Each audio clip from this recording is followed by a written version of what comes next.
Hello viewers, welcome to দিদি রান্নাঘর channel.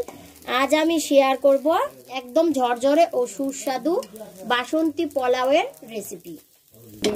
বাসন্তী পোলাওটা রান্না করার জন্য আমি এরকম একটা চায়ের কাপের 1 কাপ লং বাসমতি রাইস ভালো করে ধুয়ে 15 মিনিটের জন্য ভিজিয়ে রাখছি।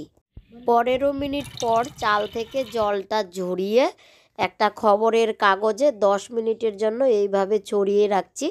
তোমরা চাইলে ফ্যানের তলায় রেখেও জলটা শুকিয়ে ঝরঝরে করে নিতে পারো। দারচিনি ও এলাচটা শিলপাটায় মিহি করে গুঁড়ো করে নিচ্ছি।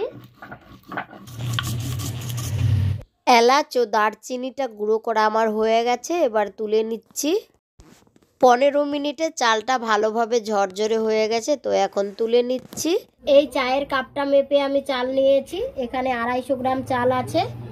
এখন দিয়ে দিচ্ছি 1/2 চা চামচ পরিমাণ হলুদ গুঁড়ো, 1 টেবিল চামচ পরিমাণ দিচ্ছি ঘি। গলানো ঘি হলে 2 টেবিল চামচ পরিমাণ দিতে হবে। স্বাদ মতো দিচ্ছি লবণ 1/2 চা চামচ পরিমাণ, 2 টেবিল চামচ পরিমাণ দিচ্ছি চিনি।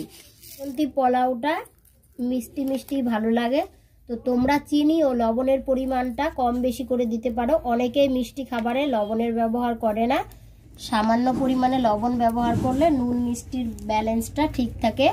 এই যে দারচিনি ও এলাচটা গুঁড়ো করে নিয়েছি, সেটা সামান্য পরিমাণে দিয়ে দিচ্ছি।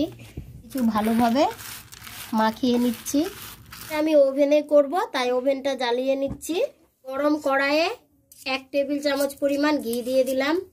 গলে গেলে দিয়ে দিচ্ছি সামান্য পরিমাণে গোটা গরম মশলা। গোটা দারচিনি, এলাচ ও লবঙ্গ আছে, এলাচটা আমি ফাটিয়ে দিয়েছি। একটা তেজপাতা 2 টুকরো করে দিয়ে দিয়েছি। লো আছে 1 থেকে 1.5 মিনিট নেড়ে চেড়ে নেব। কাজু কিশমিশটা ধুয়ে নিয়েছি, কাজু কিশমিশটা ঘিয়ে দিয়েছি। উল্টো দিকে ওভেনে একটা হাঁড়িতে 2 কাপ জল দিয়ে দিচ্ছি। যতটা চাল হবে তার থেকে ঠিক ডবল পরিমাণে জল নিতে হবে। তো 1 কাপ চাল হয়েছিল, সেই জন্য 2 কাপ জল নিয়ে জলটাও গরম করে নিচ্ছি। আর এদিকে কাজু কিশমিশটা লো আছে ভেজে নিচ্ছি। 1 মিনিট ভাজা হলে কাজু কিশমিশটা তুলে নিচ্ছি। জলটাকে মিডিয়াম আঁচে 2 মিনিট ফুটিয়ে নিয়েছি। 5 মিনিট আগে মেখে রাখা চালটা দিয়ে দিচ্ছি। মিডিয়াম আঁচে কড়াইয়ের চালটাকে অনবরত নেড়ে চেড়ে 3 থেকে 4 মিনিট সময় নিয়ে ভেজে নেব। আমি ঘি দিয়ে ভাজছি, তোমরা যারা ঘি পছন্দ না করো সাদা তেলেও ভাজতে পারো। চালটাকে ভেজে নিয়েছি, এবার গরম জলটা দিয়ে দিচ্ছি।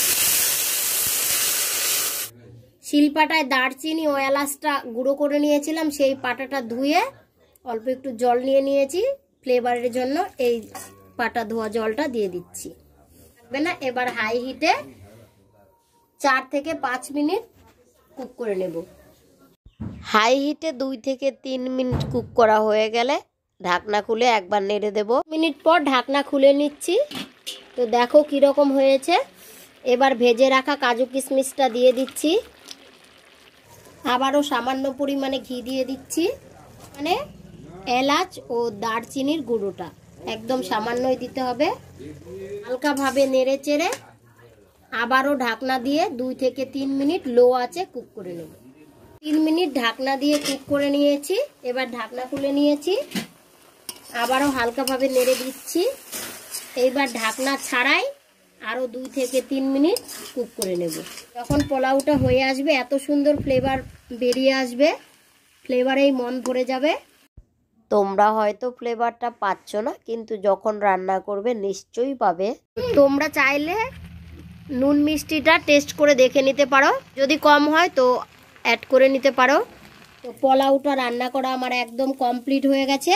দেখো কড়াইয়ের তলায় লেগে যাওয়ার কোনো ব্যাপার নেই, একদম লেগে যায়নি, আবার একদম ঝরঝরে হয়েছে।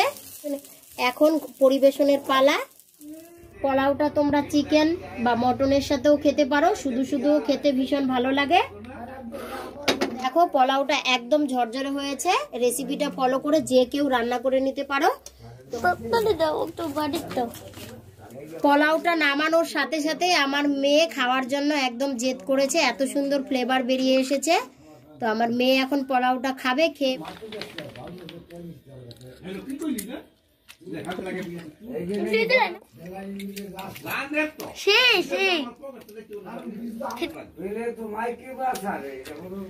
তো এই ছিল আজকের রেসিপিটি ফলো করে বাড়িতে ট্রাই করো, খেতে কেমন হয় কমেন্টের মাধ্যমে জানিও। ভালো লাগলে একটা লাইক, শেয়ার ও চ্যানেলটি সাবস্ক্রাইব করে পাশে থাকা বেল আইকনে ক্লিক করো পরবর্তীতে নতুন নতুন ভিডিওর আপডেট সবার প্রথমে পেতে। আজকের মতো এই পর্যন্তই, দেখা হচ্ছে পরের ভিডিওতে। ততক্ষণ সকলেই ভালো থেকো, সুস্থ থেকো, টাটা, বাই বাই।